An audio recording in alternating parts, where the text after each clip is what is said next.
All right, everybody. Hey, welcome to this episode of Note Night in America. We're honored to have you guys here for Monday, June 28th. Hopefully you all had a great weekend. We had an amazing workshop and this past Friday through Sunday for our second quarter virtual no buying workshop. And I'll tell you this, guys, we're excited, obviously, as we come to the end of June and moving into July. Obviously, 4th of July is this coming weekend. Happy 4th early. We will not have a Monday night webinar next Monday night because I'm sure some of you guys will probably be still celebrating a little bit from the 4th. But anyway, great weekend. And it's just an honor to be with you guys here this Monday night and showing up every Monday night. So if this is your first time, welcome. If you're watching this for the first time on the replays, hey, we're glad to have you. You can always get our replays by going to our YouTube channel at weclosenotes.tv. Make sure while you're there, hit the subscribe channel. Of course, you can always listen to these episodes on the Note Night in America podcast. And we also encourage you guys to check out the Note Closers Show podcast as well. But anyway, let's get into the meat and potatoes of tonight's content. And I have to tell you, I'll get to our special guest in just a second, but we deal with so many different things in the note business. You guys are buying distressed notes, you're buying real estate, you're working those out, you're fixing rehabs. We are all dealing with a variety of issues. You're raising capital. You're trying to make sure your investors are happy. You're not trying to get sued. You're trying to make things going. You're suing borrowers. You're going through foreclosures. Look, then you have other regulatory entities. You've got investors that can be happy or sad. They don't really get sad. Sometimes they get mad no matter what. But you really have to work hard to protect your investment. And I love this quote. And if you can tell who's behind it, John Rockefeller, obviously a very wealthy man, a very wise man, is rumored to have whispered on his deathbed to his son, "Oh, nothing but control everything." Okay. So that's the magic. If you've got great asset protection, you got great protection in how you structure your assets.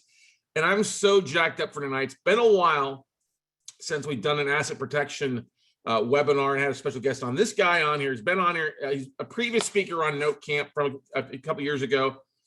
Saw him again in recently in Denver at Aaron Young's event. And this guy is not only just an amazing individual with a big heart for working with entrepreneurs and business owners across the country.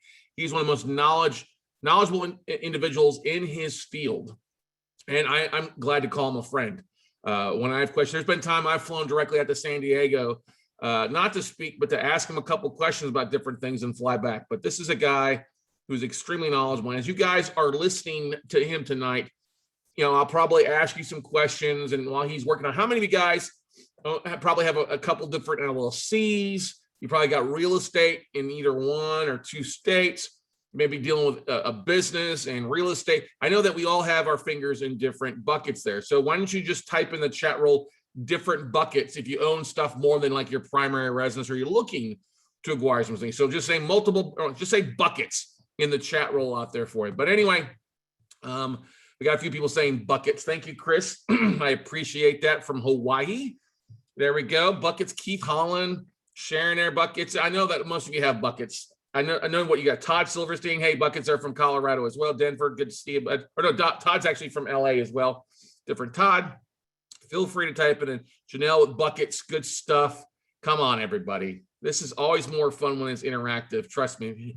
You're not being tagged. You're not being sold anything when you type in buckets. It's just an idea to feel what's going on with you guys tonight. But anyway, let's we go in there. Our special guest tonight, he's an asset protection expert, offshore trust, living trust, irrevocable trust, you name it. This guy knows how to do it. And a lot of times we work so hard in what we do to acquire wealth, acquire assets. It's a shame when you don't do that final step to protect your assets from, as I said, ne'er-do-wells or people that are out to get you. He's 29 years as an attorney. It's hard to believe that he started when he was like 5 years old. He is, for some of you guys know, Aaron Young from Laughlin and Associates. He is an inner circle member and advisor at all the Magnify Your Wealth Summits. It was kind of funny when I wrote the email going out about it. Actually, our mutual good friend Aaron Ryan. So, what am I speaking of that? I'm like, no, it's not you. It's our buddy. And he's like, oh, that makes all the sense in the world. But it was kind of funny when Aaron called me. But he is one of the major players at Trust Day and Associates. He is the amazing individual, guy with a huge heart. and just knowledgeable, and just one guy you want to have on your team when you're in a back alley fight or in a courtroom, somebody who helps set up things to make sure that everything's protected for you. He is Kevin Day, and he calls San Diego, California home. So Kevin, good evening, buddy. Are you there? I see you're on there. Let me, I'm going to ask you to unmute yourself, and I'm going to ask you to share your screen if you want to, buddy. I know that you're there. Oh, there we go. There we go. Look at that. You've done Voila. this. Voila. Okay, great. And you can hear me just fine. I can hear you perfectly. And I love that background. Where are you at, man? Taj Mahal or something like that, or a casino? No, here in a little corner of my house. Very nice, man. Well, honored to have you on here tonight, man. And we got so many people are, mentioning buckets that got assets, and so I'm, open. I'm sure you've got a presentation or something you want to talk about specifically with asset protection, or you just want to take questions from the audience, or kind of go from, how do you want to do it, Kevin? Any and all of the above. One of the things from an a lawsuit protection point of view is different people need different levels. Do you just need a little garden fence to keep the neighbor boy from going through your rose bushes, or do you need moats, walls, something that fires back? And so we can do it all. And as you already mentioned, not only you pay attention on how to build wealth, but that's a lot more fun. Doing something proactive to keep your wealth is just not as fun. And but once you have seen a friend go down in flames over some ridiculous lawsuit, or you've had some little thing that insurance covers, some little, every entrepreneur really doesn't earn their stripes until they have some kind of legal event, and hopefully they're small, but you realize how easy it is over nothing to have a lawsuit start that gets bigger than it ever should. And so our job is to build picket fences if you need picket fences, or great big towers if you need big towers. Mm-hmm. And so why don't we start off kind of what you recommend people that are leaving that job, going off into the amazing world of entrepreneurship and buying assets or property or real estate. Are there things that you suggest people initially set up or start working towards? I mean, Aaron always talks about start with the end in mind. Many of us don't know what that end is going to be, but kind of starting off to get things rocking and rolling in the right path. Yeah, the start, and we'll get to the end so you have the end in mind, but the starting point is having LLCs. You don't want to go overboard. Anybody who's talked to a lawyer or talked to other investors that have talked to their lawyers, whether you talk to a corporate lawyer, estate planning lawyer, or real estate lawyer, and you say, I want lawsuit protection, they'll go, how many properties do you have plus your home? Okay, you need 7 LLCs. And that's the end of story. There isn't anything else for them to do, because they don't realize this is a very specialized area of lawsuit protection, and there's a lot more to be offered structurally and with strategy that just isn't present. And that allows you to streamline a little bit. Now, if you have a property in California or a few properties in California, you'll want probably a dedicated LLC for that. But if you have a couple in Michigan and a couple in Alabama, you can use a little Wyoming company to hold several of those. So we look at each client individually, but having a real estate holding company, at least one, to start piling your home is your castle for most people, not all people, but for most people, your home is your castle. So you want to get this business real property away from you. And you can put, we like to say 4 or so single family residences in one LLC. But if you have a multi-door place, that usually warrants having its own LLC for that. You really want to segregate because there's too much ingress and egress. There's too much activity. That makes a lot of sense now. One of the questions I get is as we're teaching investors, like, oh, hey, I have an old LLC, or I have an LLC with my business. Can I just buy it in my existing business name? And you already give away what you feel like that with the body language. Talk about how that's not good to do. Yes. Privacy, not having your name on a company is, information is power. And when somebody wants to sue you, you often don't know that they've decided that they're going to sue you and they've gone to a lawyer. They start to do asset searches. And so if you're using someplace like Nevada, or Wyoming. Nevada is our place of choice, but there's other privacy jurisdictions. There's a handful of them where your name does not legally have to go in the public record, even though you're the legal owner or the legal manager. And some states require the owner and the manager to be listed. Privacy states like Nevada does not require the owner to be listed, but does require a manager to be listed. And you can use a nominee um, officer and director, which means a hired gun, or you can use a privacy trust, which we use to get your name out of the public record. And therefore, when you put your properties in there, they don't see Kevin Day, they'll see John Smith, that is the manager, and presumptively, usually small companies, if it's not IBM, if you're a manager, you're at least a part owner, if not the complete owner. So if somebody's gunning for me, they're not going to find my name associated with the companies that own my properties. And therefore, they don't know. Let's say they know you own this property because they're suing you because they got harmed on that property, but they don't know the other properties that you own because your name is not going to show up with that. Mm-hmm. Yeah, Todd Silverstein says something on here. Gotta love Todd. Says they can go back in the chain of title and still see that my name is associated with the property. If you're signing on behalf of it, or if you're using somebody else, you want to talk about that, Kevin? Yeah, there's two things. One, we like to start out with a new purchase going directly in the LLC.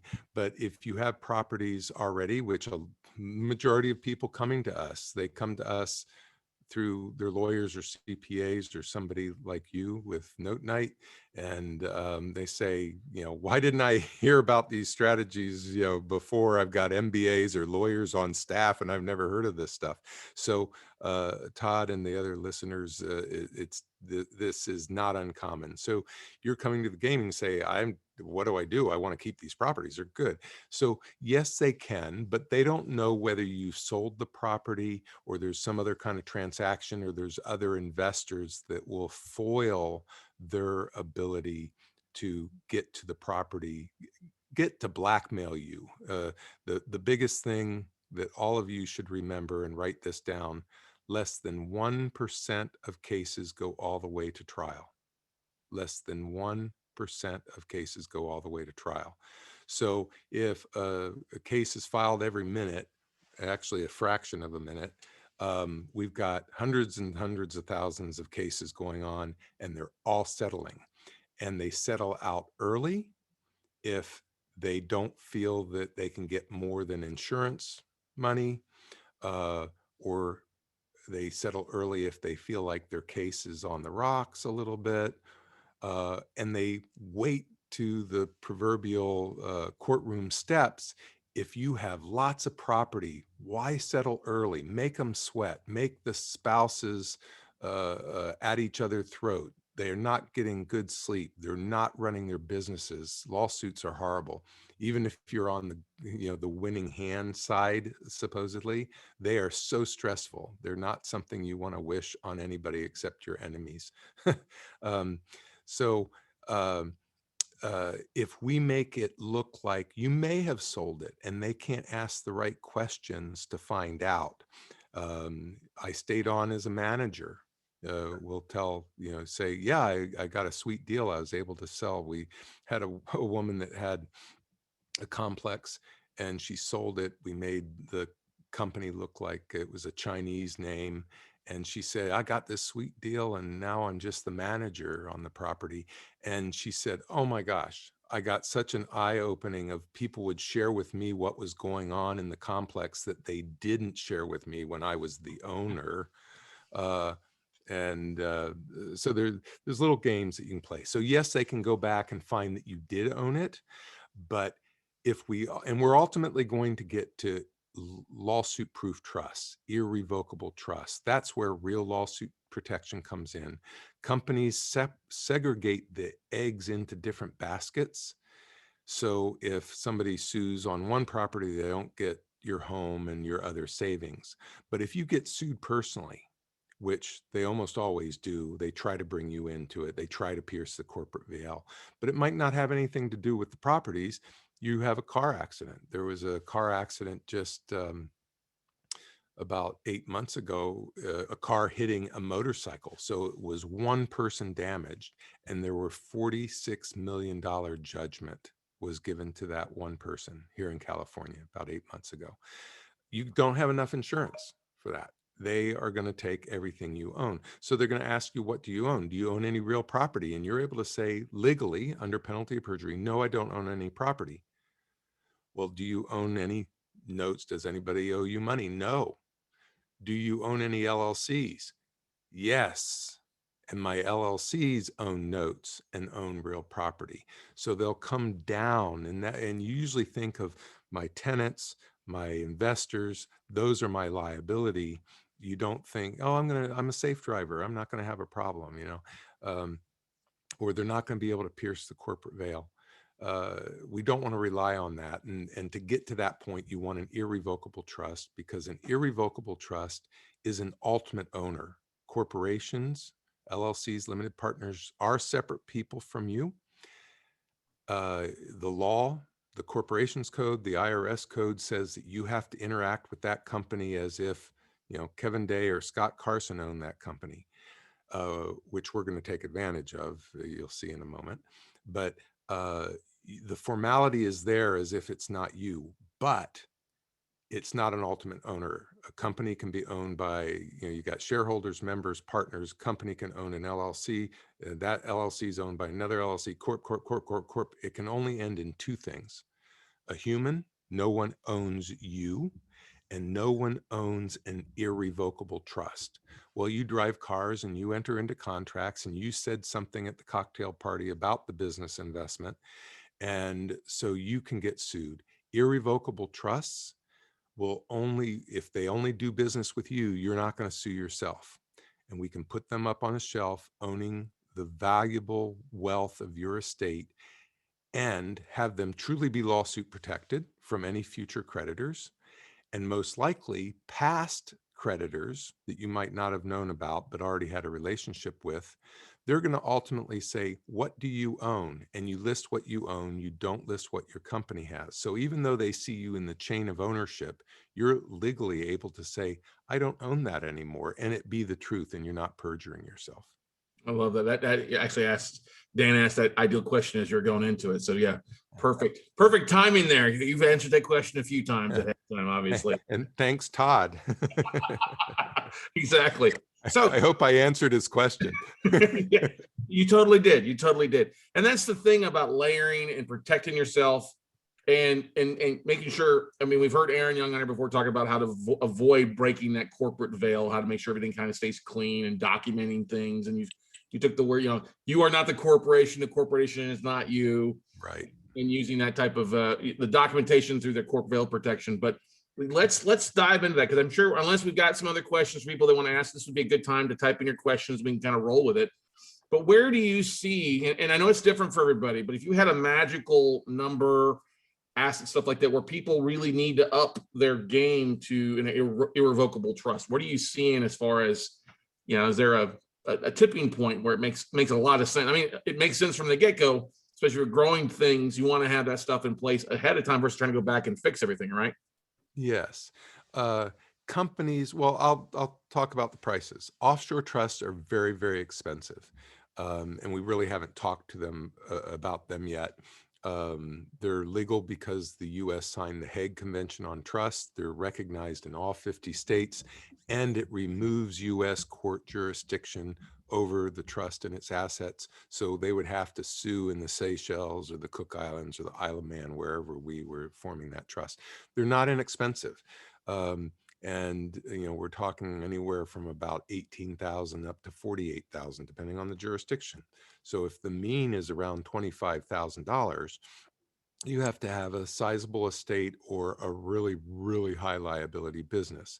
We're usually not talking about offshore trusts unless if somebody is at $4 million, we're going to say, you really need to try these on for size. You need to know everything about it to see, because you should be getting it. Because what we've found is when people are at about $3 million, maybe a little bit less, 2.5, but at $3 million, all your creature comforts are taken care of. Now you have disposable money, and then you start getting that money deployed to make money so you're not pushing the ball. And that's all of you, that scenario. And a lot of you are cresting over and saying, yeah, I've gotten to the point where my creature comforts are taken care of, and I'm making sure my money makes more money for me than I make pushing the ball, right? And so you don't want to start all over when you're at 3.5 million or so. So offshore should be very seriously considered. Anybody that's under 1.5 million, a domestic trust is applicable. Those people between 1.5 million and that 3.5 million, that's where you have to assess how quickly are you growing, how much liability you have. Let's try it on a size, but you're probably domestic will be fine, but figure it out. So if you're under 1.5, a domestic trust is appropriate. So then the question is, when do I make that jump from just having companies to a trust? That's really hard to an irrevocable domestic trust, a copycat trust of the offshore, where you can name yourself as a beneficiary, but have legal deniability and have an ultimate owner to put all your goodies in. That cost is a little under $10,000. So we have people with little coffee carts that say $8,000, $10,000, that's cheap insurance. I can go ahead and do that. I can't get enough insurance and have one bad night of a coli. I'm wiped out. They're taking my home and they're taking my coffee cart, which is my living. So we can send a white paper out that can educate people on how these work, but only you can tell. Now, if somebody's at 200,000, companies are going to be the appropriate thing. When you start to get to 500,000, but you're taking other investors, if you're just investing your money, you can get, obviously, people that you're taking notes from, often they're in the bad place. So they're angry at everybody and they're angry at you, especially if they, the the money stops to flow. But when you're taking other people's money, even if you're smaller, you might want to do the domestic structure. One of the steps that's kind of a bridge between the two is to get a little Nevada company that doesn't have anything to do with holding properties or notes we want to put in it, but we make a little piggy bank company that only holds the zero liability assets and puts liens against your home. And that's the Rockefeller strategy that we work with Laughlin with. And that's very powerful. And you can do that with or without a trust owning it. Ultimately, with the end in mind, you want an irrevocable trust owning that piggy bank company in Nevada. Makes sense. What's a zero asset? Can you just explain that? A zero liability asset. Yeah. Cash and portfolio and notes. So you might have purchased the note, but you sold it, but you're still involved as a broker, and that's why you're still involved with investors or with the person you're holding the note from. But that's cash. If somebody sues you, they truly don't, unless they're suing you about the property, they don't want property. They don't want a business. They don't want your home. They have to resell it. They're liable for it in the meantime. But cash portfolio and notes, those are zero liability in and of themselves. Awesome. Now, if somebody's raising a lot of capital, and you gave different numbers on there, you're talking about asset levels that you own, control with those million and a half, 3.5 million, Correct. right? If somebody's raising capital, so they put a private placement memorandum together to go out and invest in things, and it's in an LLC or an S corp or C corp, would that number of money that you're raising to buy assets that you're investing kind of go to that number as well? Well, if you're taking other people's money, there's an incredible amount of liability. You've not only got the liability of people, and people, if they start to have failure somewhere else in their world, they start, what's the proverbial thing that why lifeguards always approach, with something between Awesome. them and the person that's drowning, because they are so panicked that they'll climb on the back of the lifeguard saving them and drown both of them. So they start scratching and kicking everything and anything because something went wrong in their life and they want to get money back. And you're saying, no, you signed up for this period of time. We're wrapped up in this deal until we can get this, and this done. So taking other people's money, you've got the liability of the investor, and you also have a certain amount of government regulation and oversight. And both of those are super high liabilities. And that's where creating that Nevada company with a little domestic asset protection trust to be a separate owner and put liens on all the equity of your personal real property. So we've really protected the asset if something goes wrong, your main estate. And so, but it's not in the number of your estate, because, when I started, I've got 28 people working at our firm, which is kind of medium to large for San Diego. Um, but I started with $500 in a Fugent suite. And if somebody doesn't know what a Fugent suite is, it's where you rent an office and you share the copier, you share the receptionist, you share, conference room. And I was able to get so much business that I had people that had attorneys that had staff and staff attorneys working for them that couldn't get business, because I was a dean of students before I practiced law. I was on the International Affairs Board for the city of San Diego. I knew a lot of people. So they were coming and picking up cases from me and working them. So I've started down at the beginning. Mhm. My dad was a sixth grade school teacher. I've made my little nest here and little empire. And so I know every dollar is precious, and we have to make sure that we make a structure that's fit for the budget, but also have a game plan of where we want to go. That makes a lot of sense there. Now, Iris asked a question here. How do you feel about having your assets in an LLC initially? Now, Iris, are you mentioning your home, your car, or an IRA LLC for a lot of retirement accounts that some people are using? Can you make it maybe a little bit more specific, or Kevin, is that enough for you to kind of answer from?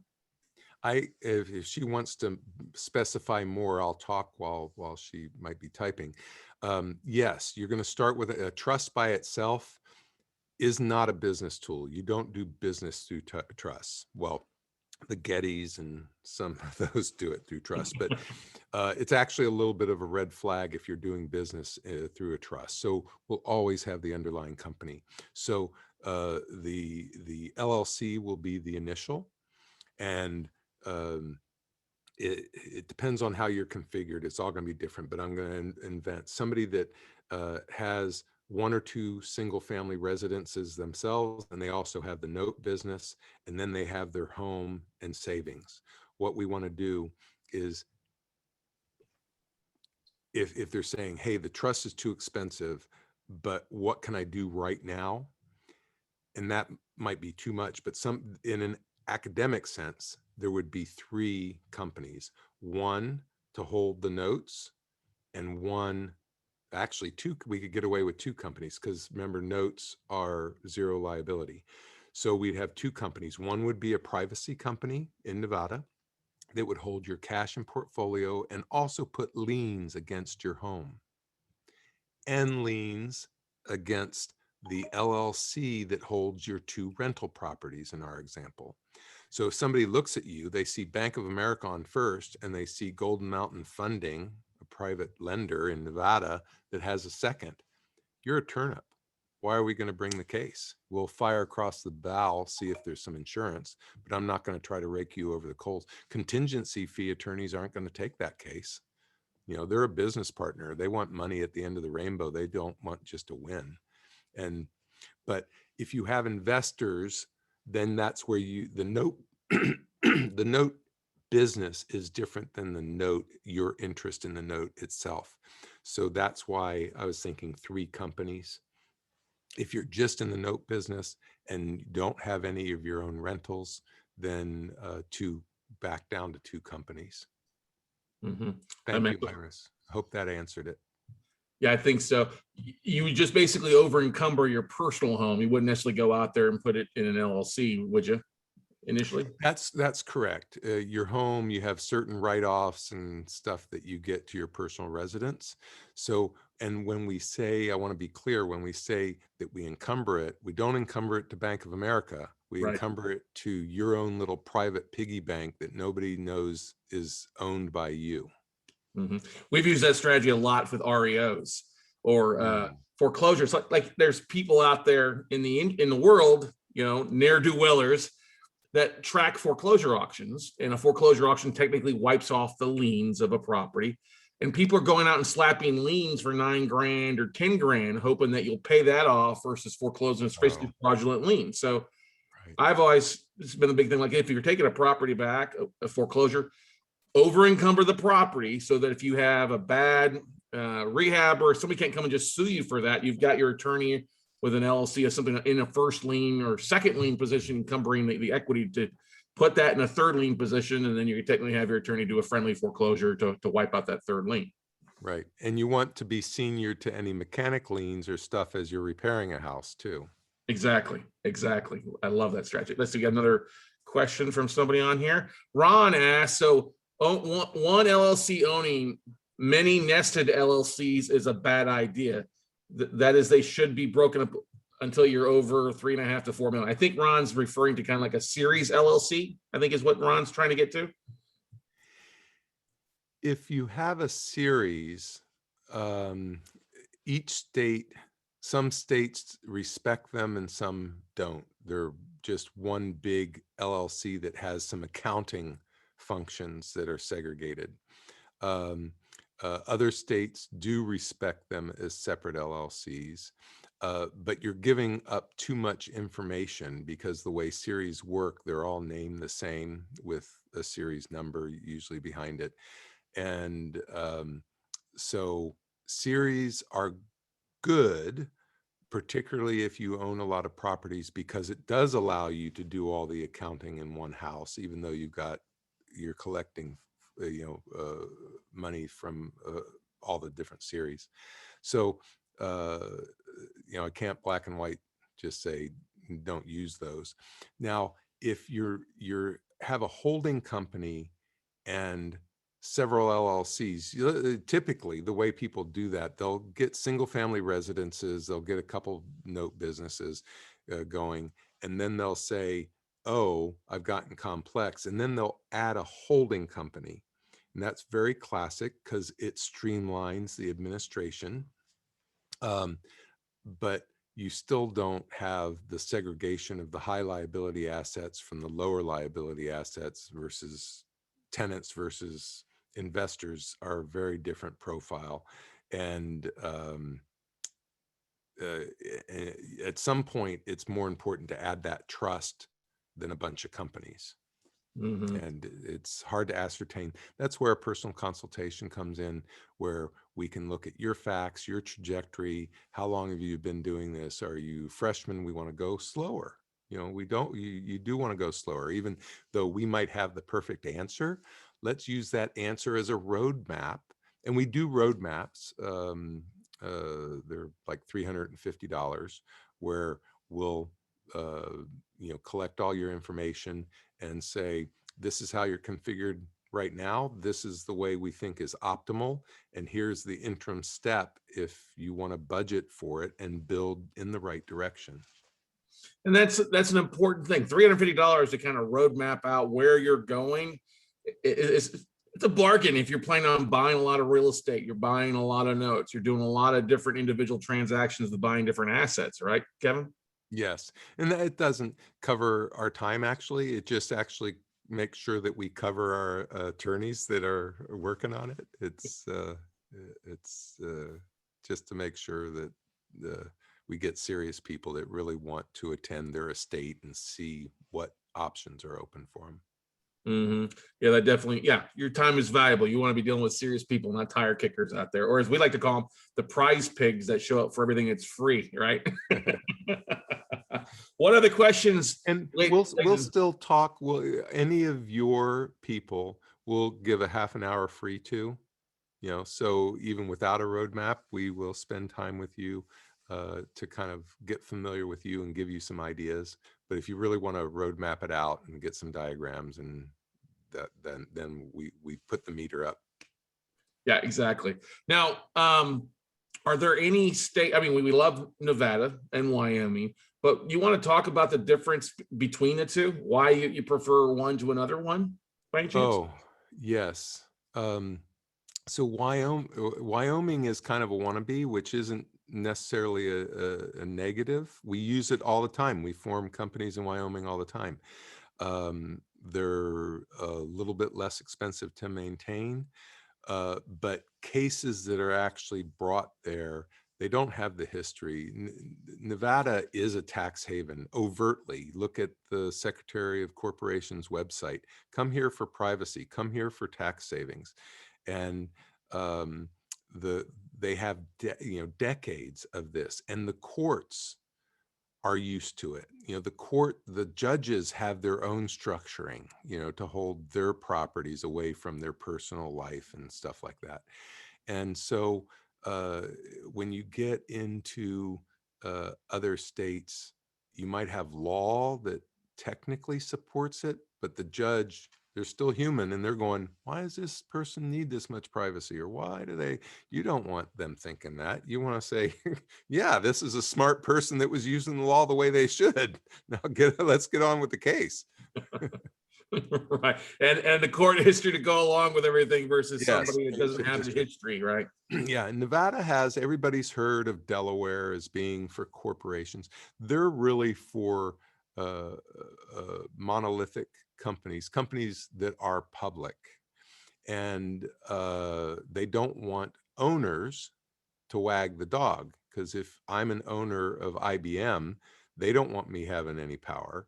So Nevada actually took Delaware law, is business law, as their base, and some of the cases still go back to Delaware, but they gave the power back to the owners because they're going after entrepreneurs, not the big companies. If you end up going public or whatever, you can always transition and merge into a newly formed Delaware company, and you'll be fine. But most entrepreneurs want someplace like Nevada. We got Maria who asked a question. Any suggestions for California residents where fees are $800 per entity, whether it's a California LLC or any other type of LLC? Any advice, any counsel? Yes. So the equity stripping strategy with, let's say, an irrevocable trust owning your little piggy bank company in Nevada, or even if you don't do the trust, you just do that first step. The equity stripping is true lawsuit protection in the game of a lawsuit, the blackmail game of a lawsuit.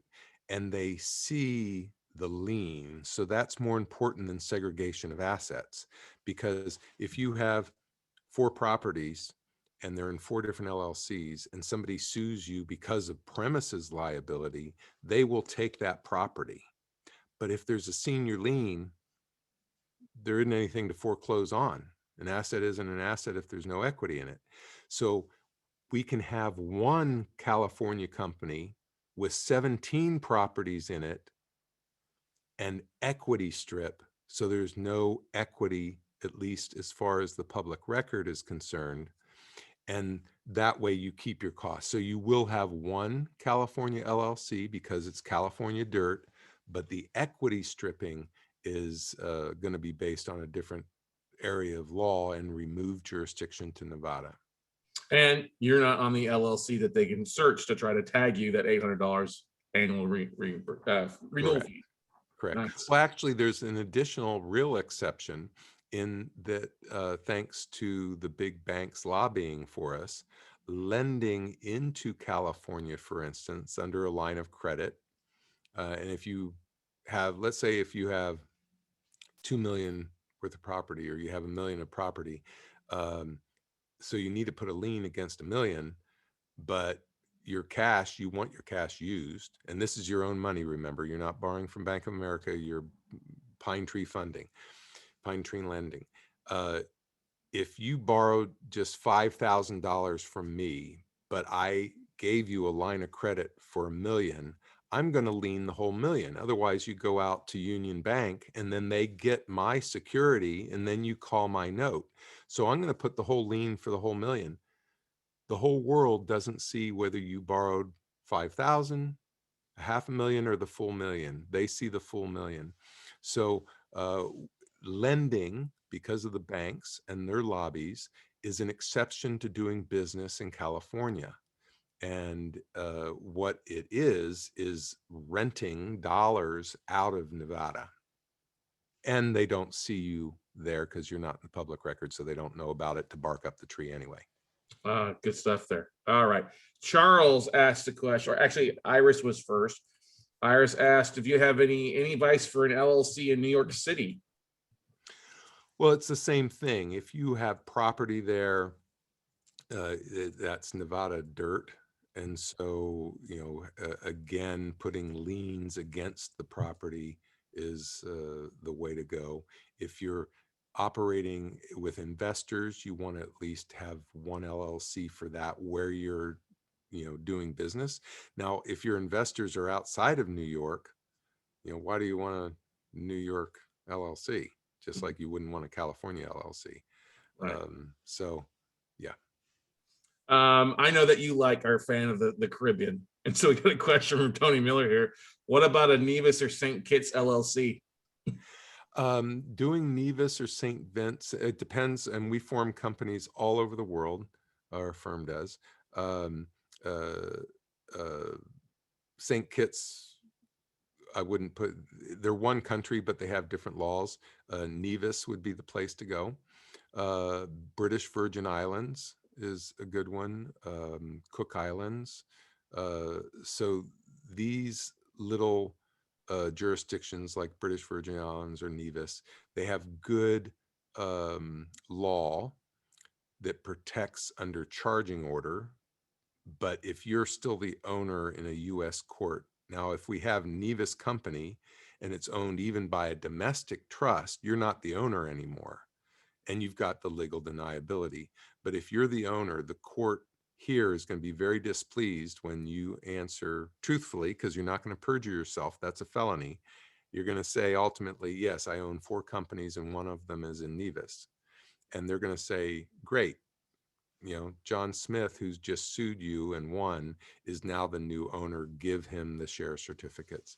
It's still going to invoke under the charging order rules going down there, but the court is going to start saying you're not cooperating with the law. When you have a trust, you're able to say, hey, the law says trust isn't me. I'm sorry, the trustee isn't getting it back to you. That's where trusts come in handy. And Nevis companies and British Virgin Island companies are very good. Nice, good stuff there. All right, we answered those. Charles asks here, how do you feel about decentralized, automized organizations being used as business formations in Wyoming? Are you seeing a rise of blockchain technology being used in the businesses? Oh, I know that a lot of people will put their wallets, they have their wallet. It's just like gold, silver. you might have custody, but if we've logged it in on an asset sheet being owned by one of these companies that's owned by an irrevocable trust, when they depose you and say, what do you own? List everything you own so we can send the marshal out to foreclose on it or take it. You don't list the gold or the blockchain to a direct question. Do you have any Bitcoin? Do you have any, gold? You can say legally no, even though it's in your safe at home, because we have done the formalities to make sure that it's in the company, the piggy bank company that's owned by an irrevocable trust. You're not the owner anymore.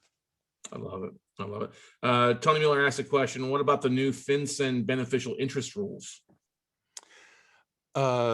So there's two different things.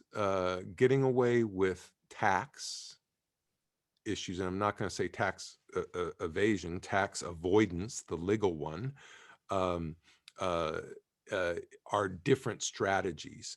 We're talking all tax neutral here. So we're not trying to create something we have 3 tax attorneys on staff, but we're talking about lawsuit protection. And so we're not trying to hide anything from the government. We're trying to hide it from lawyers and public record. Interesting enough, the IRS has something like an attorney-client privilege, a privilege that people can't get your tax returns and so forth, except under interesting circumstances, because they were finding that company owners were lying on their tax returns, not to get away with taxes, but not allow somebody to sue them and just get their taxes and then know their market share and what they were doing. So once that dawned on them, they said, we're not going to share, tax information unless it's in particular circumstances. So that's kind of why the whole big thing about everybody wanting to see Trump's tax returns and him not kind of providing it, because he didn't need to, and he didn't want to let everybody know where everything was going at, huh? Right. Interesting. Dan asked a question: what happens upon your death? Who do you designate as the beneficiary of your trust in things? Yeah, if you have a trust, so let's say we've done a living trust for all the things that are in the public record, the things that are attached to you, like your home and your high liability business, your lightning rod for that anyway. You're most likely, hopefully they don't pierce the corporate veil, but they know you're associated with that because you're the one that's asked them. So you keep that in your name. That should be in a living trust. The irrevocable lawsuit-proof trust will have the same provisions saying, I don't want my kids, I want a roof over their head. I want to send them to college. I don't want them to have any money to do something stupid with until they're 25. I want them to go to the school of hard knocks before they get any money. And, even then we're only going to give a quarter to them, and then we'll give them a little bit more. We'll divorce proof their inheritance. We'll only give it to them as long as they keep it as sole and separate property. All those things can be in a revocable living trust or in the lawsuit proof trusts. Now, if you don't have that second irrevocable trust, we want those LLCs, the ultimate LLCs, the holding LLCs or the business LLCs that are in your name, you want in a living trust because you want to avoid probate. Some attorney's going to get 6% of your estate. That means like $26,000 per $500,000. That's outrageous. Spend a few $1,000s on a living trust so your kids get that extra $50,000 instead of some attorney. And we're blue skied. We can do living trusts in every state of the union. And makes sense talking about somebody passed away. That's why everybody should still have a will that outlines what their personal belongings, but everything is kind of already outlined in those trusts, no matter what happens. Yeah. Okay. Correct. All right. Let's see here. Lakeishan or Lakshman says, I've been thinking of setting up an LLC. Please, can you share Kevin's day information so I can talk to him on the review for a price? You're doing LLCs, Kevin? Yep. We form LLCs. We can advise on what states and why, and whether it's a privacy company or not a privacy company. Is there any state you dislike? And we don't mention California for the fee or New York, but any states besides Nevada? Anything that like with LLCs locally, especially if they're like doing just business in that one state? Yeah, Anything? I mean, if you have all of your properties in Alabama, let's say, um, we're going to recommend that you have an Alabama LLC, but we still, because liability can come from that, and I can tell you horror stories. I don't want to scare everybody, but owners doing all the right thing. We've had an example that you just heard, Scott, was this guy got a little apartment complex. It had a resident manager already with it. I've forgotten how many doors, but the tenants were complaining and had never gotten the previous owner to put lights in the backyard, because when the kids came home and it was still dark from school, they weren't able to play outside. So not only did he do the lights in back, he had the manager do them, had the lights in back, but also put up a little half court so they could play basketball. Here's an owner doing more than he needed to, right? And a 10-year-old, put their hand on the chain link fence and got electrocuted. Um, the manager had used an unlicensed, contractor, a handyman that had worked there forever. And anyway, so luckily he was a client of ours and we had already done the structuring. So they weren't able to pierce the corporate veil, but they weren't able to take the little apartment complex either, because we had senior liens on it. Um, uh, you want the right moral position to do the right thing by somebody that you've harmed, whether it's intentional or not, but you want the upper hand. You don't want the court saying, no, you have to pay 5 million more than that, or we're taking the apartment building and you'll no longer have this that you've worked how many years to be able to afford that, Yeah, exactly. So yeah, so you'll want the home base company for operations and then the privacy company in some place like Nevada. Makes sense. Janelle asked a good question here. She goes, I have a trucking company that is going to have the most liability, but I also have properties in my corporation in Texas that I would like to keep as far away from the liability of the trucking company as far as the east is from the west. As far away from those, and any suggestions, I guess, I don't understand the last part of this, but Janelle, they're in your C Corp? Is it a different corporation that owns your trucking company? I think it's probably the first question, or is it in the same LLC, right? Janelle, let her type that in there. She comes back there. You obviously want to keep them separate, total separate LLCs, and the C Corp owns the properties. So the trucking company owns the properties as well, basically.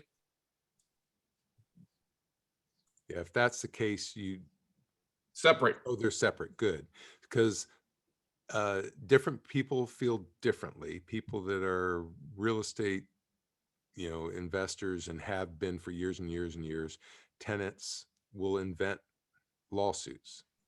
Once they see a friend or they have a legitimate, accident and they see how easy it is to make a little bit of money, then they start looking for ways to create lawsuits. But that being said, in my opinion, and I do have other quite a few clients that have trucking businesses, that's a big tonnage rolling down the road. So you definitely want to keep that separate. So that would be not a normal configuration, but for you, for instance, if we had a little domestic lawsuit protection trust and we had your piggy bank company that owned your cash and portfolio and notes, we would have your real estate LLC owned by that same trust, which we normally wouldn't do because the trucking business is such high liability. Mm-hmm. We had a trucking company. There was two little old ladies coming back to California after gambling in Las Vegas, and they decided they were too tired to drive, and they pulled over at the bottom of a dip and didn't quite pull all the way off the road, and our client's truck came over the hill and saw it, and their lights were out and everything else, and killed both ladies. And luckily we had all the trucks encumbered with UCC ones, so we were able to keep it with insurance, within insurance limits.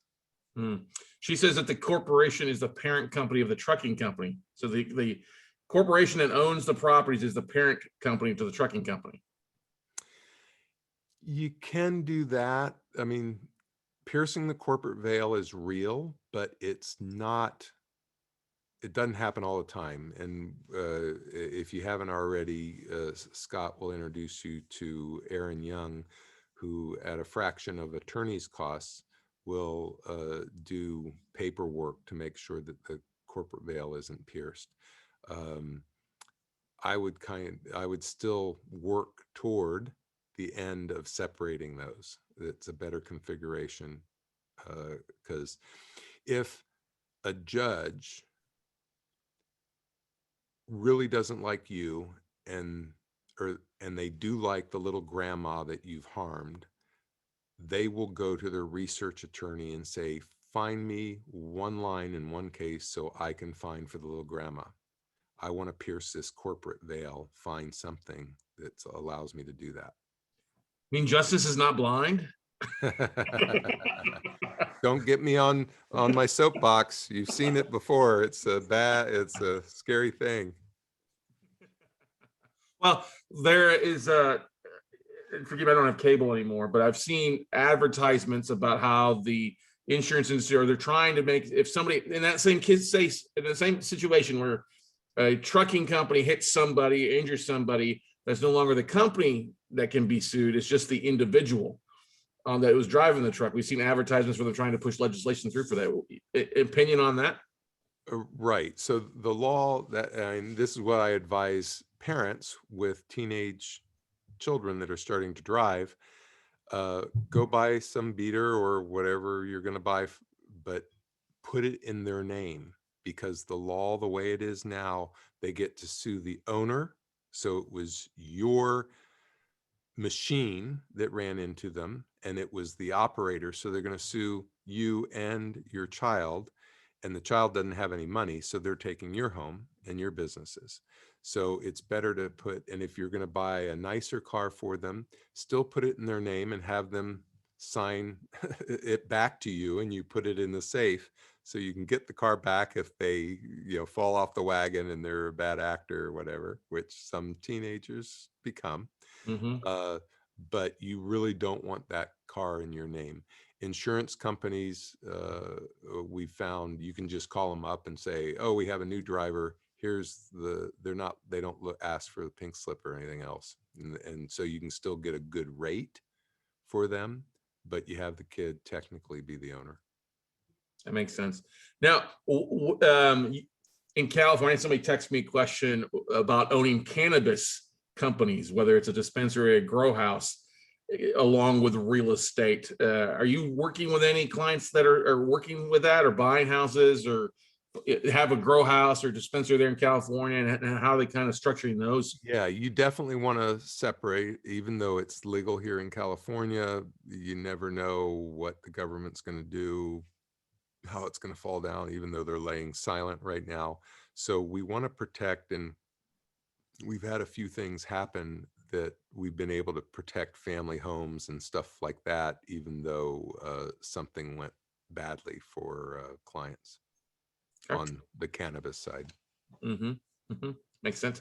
What other questions do you have for Kevin Day here? While you guys are typing them, let me share. I pulled up your website there, and there's this is the best way for people to reach out to you, Kevin. Going to contact us for consultation down there. Is that the best way you want people to contact you, Kevin? Yes, and obviously your attendees are from all over the country, and so we can do it by Zoom. If you're in the area, we're actually in a little town called Solana Beach. It's about 20-30 minutes north of San Diego.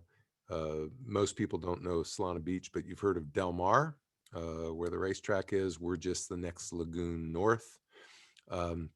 So we'd love to have you visit here, but we'll definitely do things over the phone or via Zoom to get your answers to you. Mm-hmm.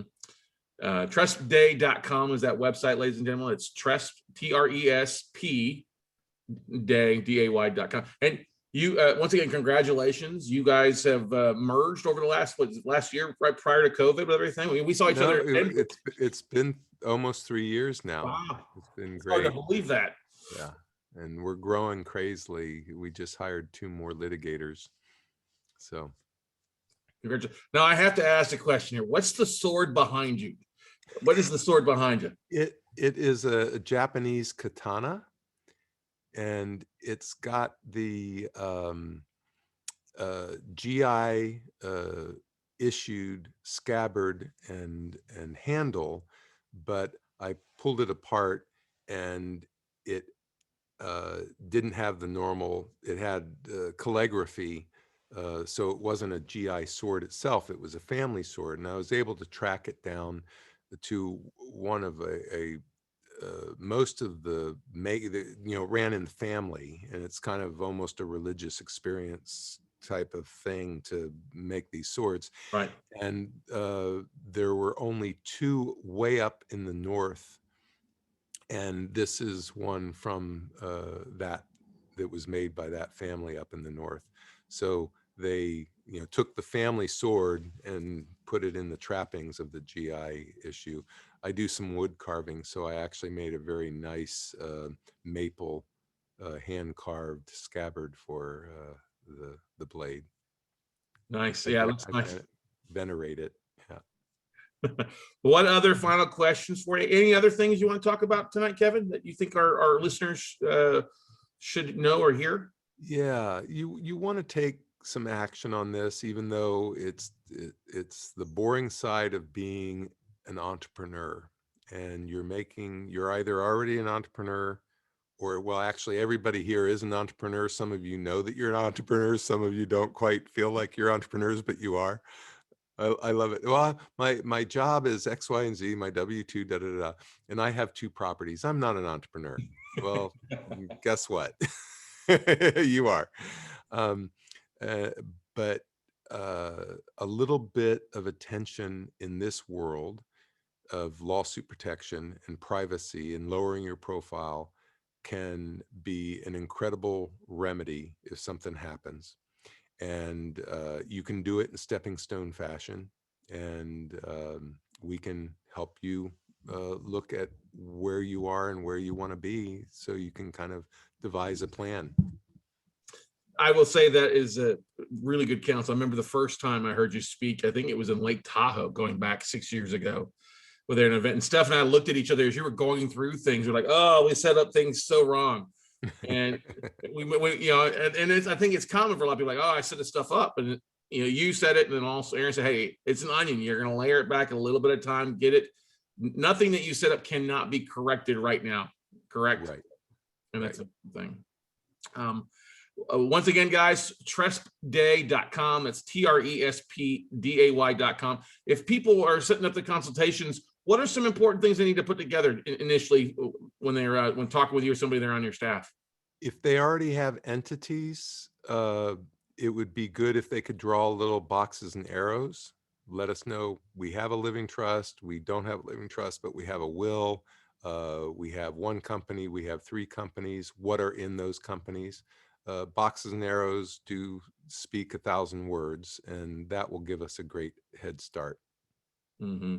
Yeah, definitely. Do you foresee, and I just throw this out there, you may not have thought about anything, but with everything being so chaotic this last year, now that kind of on the housing market, they're finally coming to the end of the foreclosure moratorium and evictions, do you foresee a few more lawsuits as people are either being evicted or foreclosed on, or people trying to go back after borrowers and things like that? Unfortunately, my faith in the bad part of humanity says that that will continue, even though, in my opinion, the housing has, totally, reversed the the the speed at which it's coming back. It just surprises the heck out of me.